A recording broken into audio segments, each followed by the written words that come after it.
Well, hello, and welcome to the conclusion of Over the Reich versus John Petrosky. So, last turn was turn 86, and at that point, John Petrosky decided to surrender because he didn't really think there was much more to be gained from playing, and, he was pretty clearly beaten at that point. I'm sorry I haven't posted this video sooner, but I had a cough for a while, so I couldn't really record. But on the plus side, that gave me a chance to go and tell you what the changes we're going to make are for the scenario.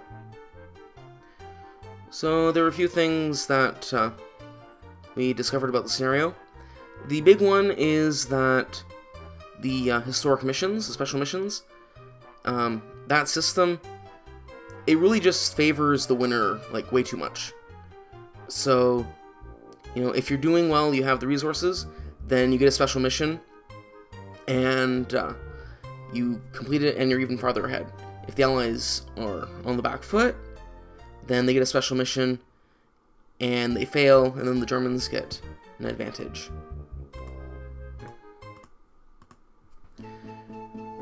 So basically, it basically just favored the winner. And sort of the time where the Germans, basically, there was a pretty big, change in the way the game was. The Germans went from, winning to losing right around turn 50.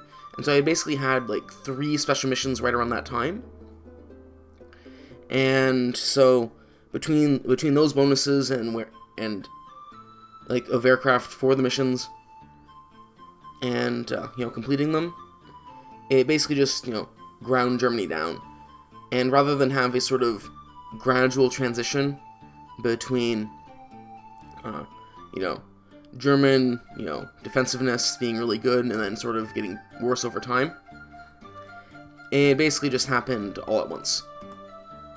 I had killed a whole lot of the aircraft attacking Schweinfurt. They were defending Schweinfurt, and I got them. And then, it had surprisingly whittled down the defensive capabilities. So basically, we wanted it to take longer, or happen more gradually, and so we got rid of the special missions, so that there wouldn't be that, or hopefully there wouldn't be that big sudden change in fortunes. Another thing we did is we've made it so that it'll take longer to research technologies, about 50% longer.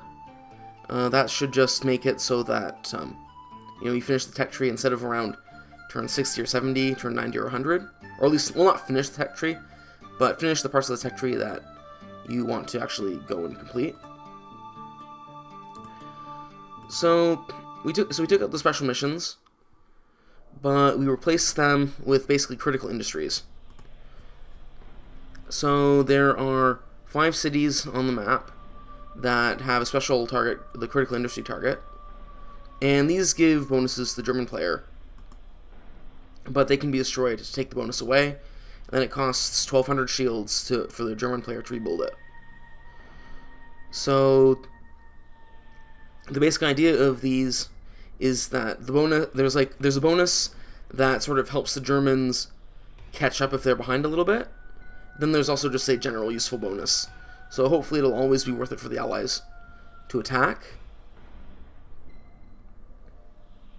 So for example, the Blumenvoss U-Boot-Werk, one of its effects is that if the Germans have fewer than 3 U-boats, they get a U-boat each turn. And the other effect is that it allows, or a Wolfpack each turn. And the other effect is that it allows the Germans to deploy directly into the Atlantic. They can press a key, and their Wolfpack will teleport from a town directly into the Atlantic. So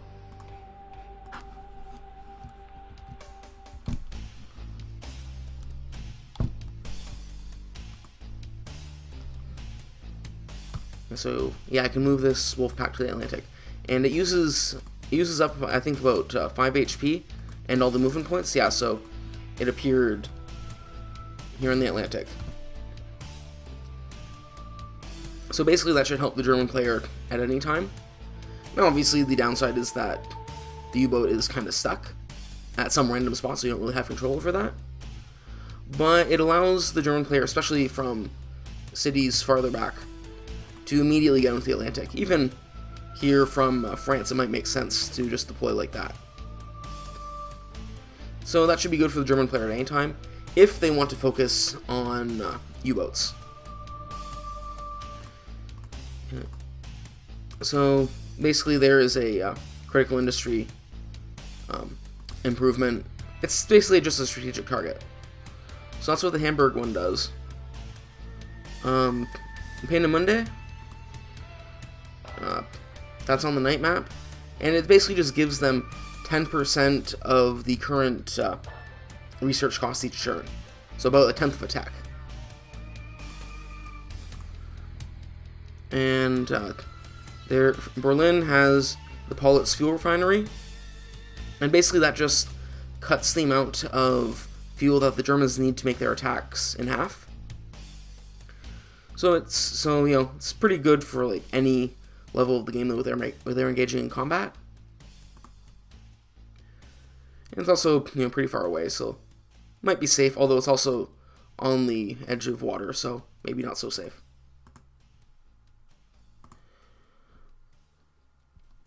So then there's also the Kugelfischer Georg Schäfer ball bearings factory, and so this has a couple of effects.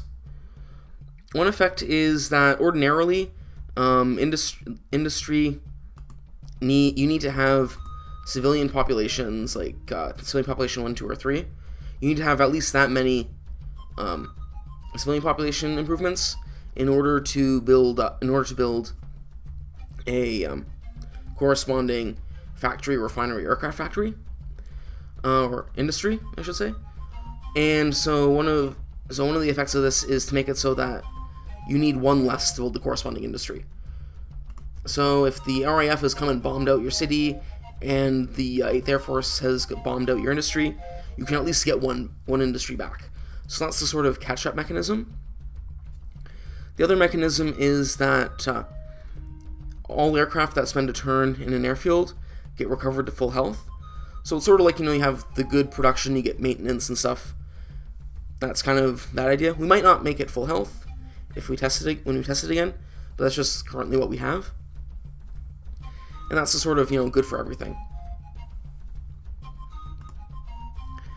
And so the last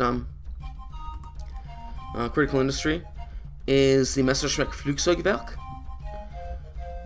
And so this has a couple of effects.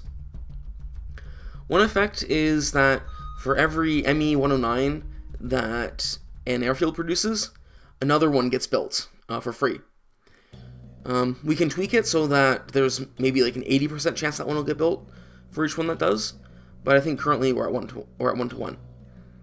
And so part of the reason is that even though the 109 was the most built aircraft in the war for the Germans, I think it was. Anyway, it was really, they built a lot of it because they could.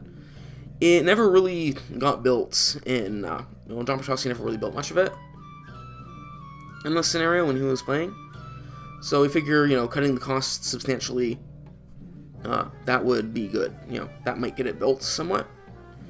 And the other thing it does, is that it always makes sure that the Germans have at least 35% of the fighter strength compared to the Allies. So if the Allies have 100 fighters, the Germans will have 35. And basically the way to achieve that is to give planes to Peking Air Force until German fighters numbers are at 35%. It's not exactly that. For example, Spitfires on the Allied side we exclude from the count, just because we don't want the player to just go into spam Spitfires. Because you can sort of see that, later in the game, you have Spitfires, they can't really go over Germany when you're building Mustangs, where you might have Mustangs and stuff that can. But if you have the Spitfires, 3 Spitfires means that there's one extra Messerschmitt that's always going to be in the sky. So it might make sense to just get rid of it, if it can't really be useful very much. You know, if the Germans aren't really hanging around Schiphol, you know, why bother having the Spitfire? So that's a bit of a bonus for them, for the Spitfires anyway.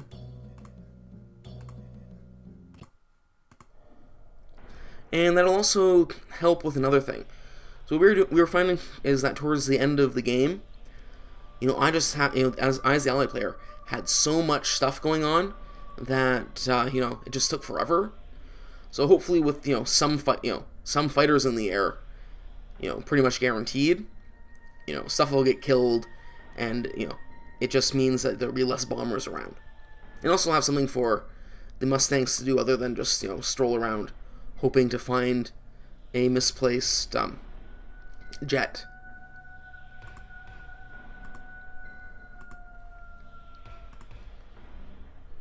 So another thing that we did is that we've made a firestorm mechanic. So basically, in the Operation Gomorrah, in the special missions, you basically went and you attacked Hamburg with the RAF and burnt it to the ground if you were successful. So what we've done is we've created a firestorm mechanic where attacking and destroying an urban center target gives a 2% chance to start a quote-unquote firestorm and just burn the city down. Now, there are a couple of caveats. One is that if there's more than 2 clouds within 3 squares of the city on any map, then that won't happen. So basically the idea is that, you know, when Hamburg was attacked and burned, it was already really dry. So the chance is only there if it's already really dry. And the other thing is that there is something called Firefighters Improvement. Well, we used to be having something with sabotaging port, so it's going to change. But so basically, there was going to be a Firefighters Improvement, and what that'll do is that'll get destroyed with the first urban target that gets destroyed. So that'll prevent the city from burning down for that target. So instead of having a 2% chance to burn down the city, the firefighters just get used up. So the idea is that, you know, if you attack a dry city, you have about a 4% chance to burn it down if you do it all at once. And so, you know, they, even when they tried to burn down cities, didn't always work out as they'd hoped when the Allies tried that. But, you know, so it's something there. The Germans can also do it. They might find it a bit harder, but they can certainly try at least. So that's, anyway, you know, you get so it's 4% chance for a large city with 3 urban centers. If there's 2, it's a 2% chance, unless the Germans decide not to have fire protection, in which case, you know, it happens on each of the targets. So, you know, it's something that can happen. You know, maybe once per game, perhaps. We might tweak the numbers a bit. So also, attacking, you know, daylight improvements or daylight industries has, I think, at the moment, a 50% chance of destroying the firefighter city. So you know, you can attack a couple of day ones and hopefully boost your chance to 6%. So, you know, not nothing, but also, you know, the Allies aren't just going to be burning down cities left, right, and center.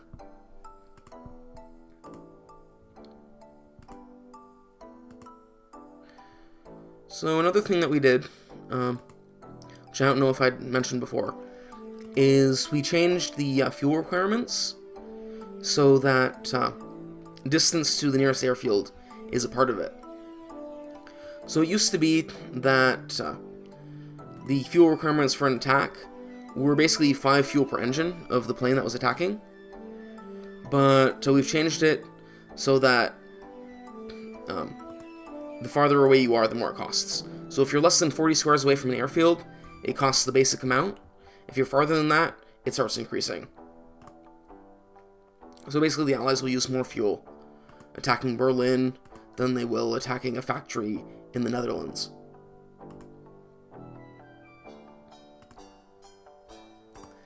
So that's another thing we did. One more thing we did is that, so we found the Italian front. It was kind of odd, because I didn't really want to use the planes there. Since once I use them, then he doesn't have to defend against them anymore. He could move his fighters elsewhere. So, you know, the normal thing that you would do when your attack is decimated anywhere else is just build more bombers. But you couldn't really do that out of the Italian front city, because you just don't have enough. So what we've done is we've changed it so that once you actually get the Fogier airfields, all of the airfields in England can produce the 15th Air Force bombers, and they'll just immediately be teleported over to the Italian city to be useful in the next turn. And, you know, we'll also tell the Germans how many there are there as well. And just because that way the Germans have a bit of an idea of, you know, how much force is there. Although I suppose they could have also just, you know, sent a scout. But, you know, basically the idea was that, you know, if you suddenly build up the 15th Air Force, the Germans, first of all, the Germans will have one turn because you can't move them out directly on the first turn. But then they'll also get warning that they have to move their forces. So that is something. So another thing we did, which I don't think it mattered too much, but it's more just of a just in case thing, is that we've made it so that if a city tries to build a unit that it can't for some reason. Usually this happens like, you know, for some reason the day like, for example, the Duxford, if it had for some reason built a night bomber, before it would just be on the day map, which would be really annoying, but now it just won't be built and the shields will be returned to the production box, and the message will be sent to the player so that they know to make a change. So that's something there, because basically we had a house rule at one point that you know, if you built something on the wrong map by accident, you had to disband it. So that's gone.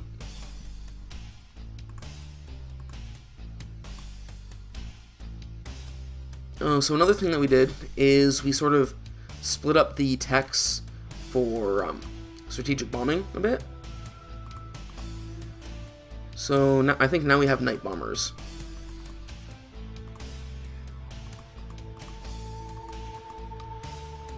Yeah, or night bombing. So yeah, so before, the Halifax was attached to strategic bombers too. Now it's its own technology. And so yeah, so before Halifax would have also been with this tech. Basically, it just, you know, either makes allies take a little bit longer to do things, or they you know, have to make priorities.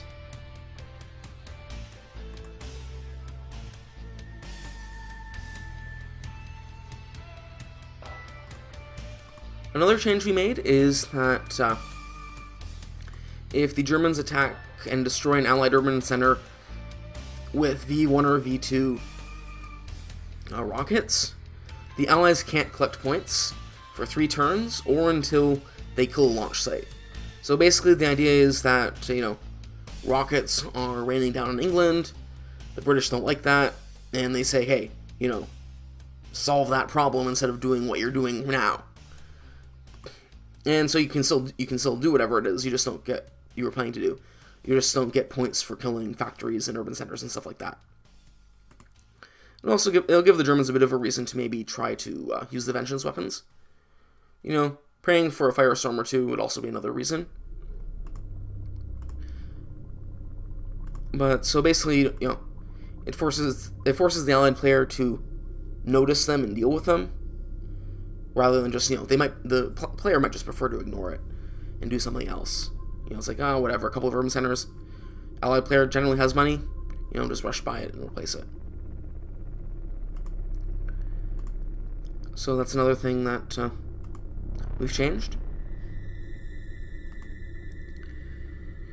So medium bomber or tactical bombers have also been changed. The so like A-20s and stuff. Oh yeah, I'm playing Germans at the moment. So before they weren't really all that useful because it's like, why, the Allies didn't really need a, compromise unit, which is kind of what they were. If you're attacking the low ground, you might as well just use a fighter bomber. If you're attacking at high altitude, go with a strategic bomber like a B-17. They'll each be more powerful. Both of those will be more powerful, and the Allies don't really need to switch roles all that often. So we made a change, and one thing that we did is that they can now attack and also, not use any movement points for their attack, sort of like fighter bombers. So that'll make them a bit more useful.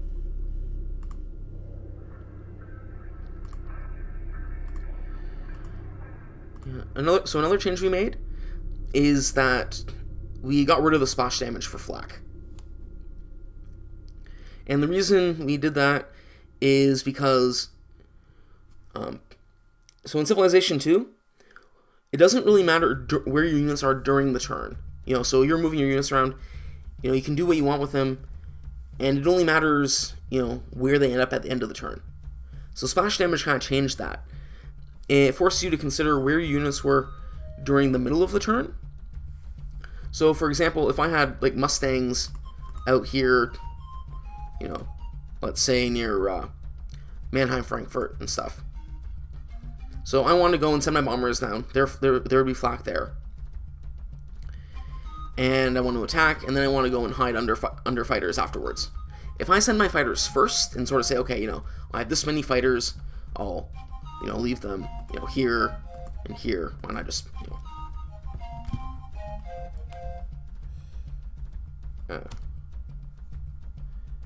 yeah, okay, fine, it's the Germans, but whatever. So let's say, okay, so I can move my fighters in first. Then move the bombers to attack the target, and no, it's like, okay, after that, I can hide a couple under this one and a couple under this one. But the problem is that if I did that with the flak there, the flak would also damage the fighters and the other bombers as well. So it was kind of making moving your unit, it was kind of making it difficult to move your units around for, like, basically no reason. Because, it doesn't really matter, you can avoid it, but, it's just, a little bit less clear. It's like, okay, where is the stuff that I have? Where do I have to put it now? And so that was part of the reason.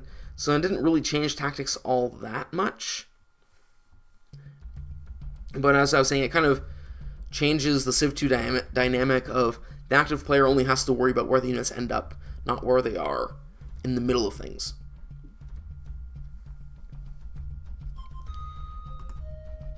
So that was a reason. So that was a reason for that.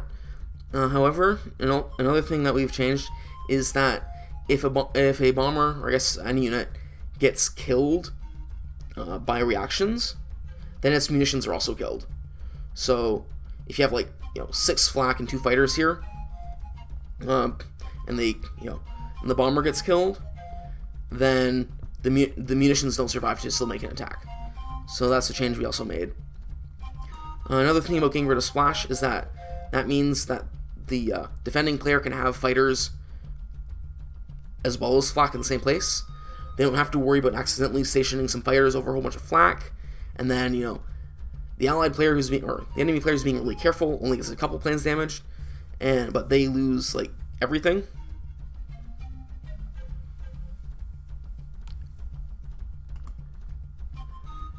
So that's also that was another thing that happened from time to time you had to be careful of. So it was basically, mostly it's like, it seemed like a good idea to have, the flak just attack everything. But, upon reflection, it was not really worth the trouble. Especially because we're trying to keep the turns as short as possible.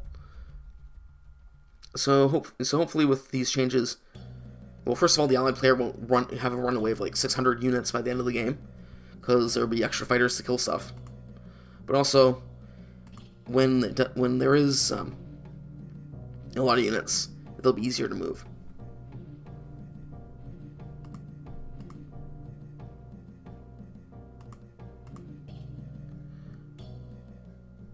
So I think that's about all the changes. A small change here is that we made it so that Bolt Head and Mulligmore, or however it's pronounced, can build Sunderlands even without the technology. So that'll be kind of useful. I mean, before they could, as long as they didn't change away from it. But now I altered the events so that they're specifically allowed to be built there, even without the strategic bomber stack.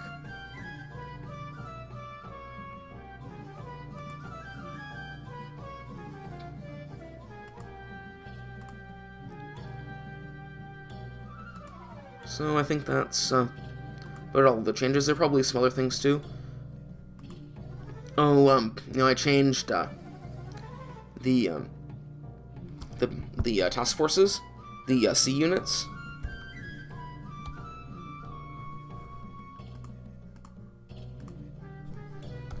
So now they attack. So now they attack and defend at 7, but they have. It says ×2 defense versus air. For missile units, it's actually ×5 for some reason or other. I don't know why, but that's the way the game actually is. So, so basically, if you're bombing it, it'll take, it defends at 35. But if you're attacking with another task force, it only defends at 7. So basically, the idea is that your task forces can't really do much bombarding against the shore, but they can still force an engagement with the enemy task force if they have to. This could change, because this was actually something I did today. So Jan Petrowski might say, it should be a bit different. So that could change a little bit. What I've also done, and which could change, is that I've made it so that the task forces can't take more than 3 damage per attack. They have 30 HP. So you can't have a situation where like 3 lucky bombs hit and destroy the whole thing. It should go down to a determined air attack, but you'll need like 15 or 20 planes or bombs probably to do it. Maybe more. So it should be possible, but I think I managed to defeat a task force before with like 4 1,000-pound bombs, and that was just like kind of silly. So that also might be subject to change.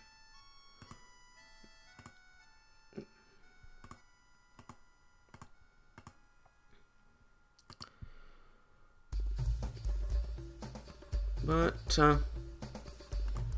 I think that's the changes that have been made. I mean, there were changes made during the game too that I probably talked about at the time, but you may not have heard of because if you didn't watch all the videos, which I can completely understand. So, yeah, so we're not having a Dam Buster raid. Basically, it was like, God, kind of cool, but didn't really fit with everything else. And it's almost like, in practice, they used, special bombers for it. So when I did it in the game, it was like, oh, I have a whole bunch of bombers going to attack something else. Let me divert them to attack the dams instead, which wasn't really how it worked in practice. It was they had to develop special stuff and train special crews.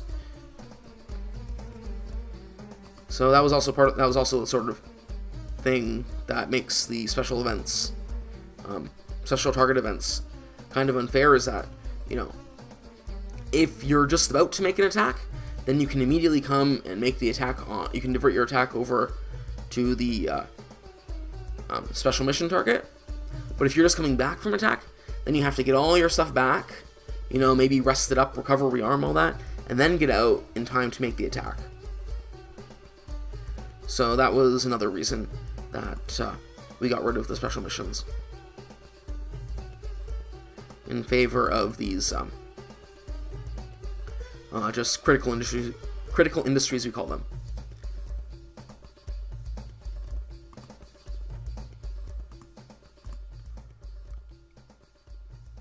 So, thank you for watching. We will probably be done, well, we think we'll be done with Over the Reich relatively soon. As far as I unless something comes up, I've finished, programming new features for it. And so, stuff might need to be tweaked. I think we'll probably do another playtest, I'm not sure. But we should be done with Over the Reich soon. Again, theoretically, we released a year ago, and then, you play it a couple times, realize, oh, a whole bunch of stuff needs to change to make it better.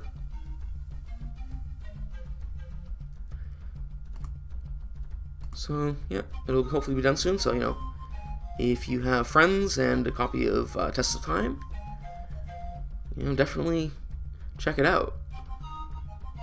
Thank you for watching.